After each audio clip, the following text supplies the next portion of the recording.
Chapter 11, Barnstorm Anderson. Thanks to Ribbit, I'm still on the Golden Eagles. It's the nicest thing any teacher ever did for me. Not that I love teachers so much. It's their fault I'm in SCS 8. I'm not unteachable, and I'm definitely not stupid. I'm like any other kid. I can learn. But if you give me the choice not to, I'll pick that. They were totally cool with letting me slide so long as the trophies kept coming. But now that I can't play anymore, all of a sudden, my grades aren't up to scratch. Funny how that wasn't a problem last year when I beasted in 3 sports. I loaded up my tray in the food line and hobbled out to the cafeteria. It's not easy to balance a big lunch when you're on crutches. As I scanned the tables, this 7th grade girl I didn't know, real cute, smiles and waves at me. This happens to athletes a lot. We're kind of celebrities around school. I'm trying to figure out how to wave back without dropping either my tray or crutch when her gaze veers off to my left. She's not looking at me at all. She's waving at Karnowski, one of the teammates on the Golden Eagles, who's coming up beside me. It's like a gut punch. Karnowski, the scrub, who never even got off the bench before I landed on the injured list. Now he's somebody, and I'm somebody you look right through. "Sup, Anderson?" he mumbles, stepping in front of me. He and the girl connect and take the last 2 spots at the front table, the best location. Last year, half a dozen people would have scrambled to make room for Barnstorm Anderson. Not anymore. I can take a hint. I'm a Golden Eagle, but not really. What have I done for them lately? If I can't put points on the board today, I'm dead to them. Not even Ribbit can change that. I keep on hobbling, head held high. I'll die before I let them see I care. It stings that just moving across the cafeteria has to be a major operation. The way I could move used to be what made me who I am. I guess that means I'm nobody. At least till next year. Another problem? I've hung out with jocks for so long, I've got nowhere else to go. I set my lunch down next to Aldo and Raheem. As I lean my crutches against the side of the table, one of them tips over and whacks Aldo in the shoulder. "Hey!" he barks angrily. "Chill out, it was an accident." It wasn't an accident. In my athlete days, my mind was always on the field or on the court, juking, cutting, faking imaginary defenders out of their jock straps. Now that I'm off sports, I don't do that anymore, and my poor mind has nothing to focus on. So I spend my time thinking of ways to get a rise out of Aldo. It's almost too easy. Aldo is half-heartedly eating a bowl of split pea soup while gazing over at Kiana, who's a few tables away, sitting with Matteo and Parker. That's the rest of SCS 8, except for Elaine, who eats alone, surrounded by a buffer zone of empty tables.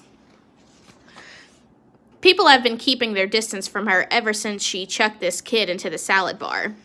Even in the lunchroom, Elaine rhymes with pain. While Aldo's staring at Kiana, I reach over and dump half a shaker of black pepper into his soup. I can't help it. It's almost not my fault. Raheem snickers and doodles a napkin sketch of Aldo with smoke coming out of his ears. Meanwhile, Kiana catches Aldo looking at her. Embarrassed, he picks up his soup and guzzles what's left of it, pepper and all. A split second later, a green geyser of pea soup sprays across the room, propelled by a scream. "What did you do that for?" he rasps. I can't answer because I'm laughing too hard. So is Raheem. When Aldo sees the napkin sketch, he stabs it with a spoon, which snaps in half.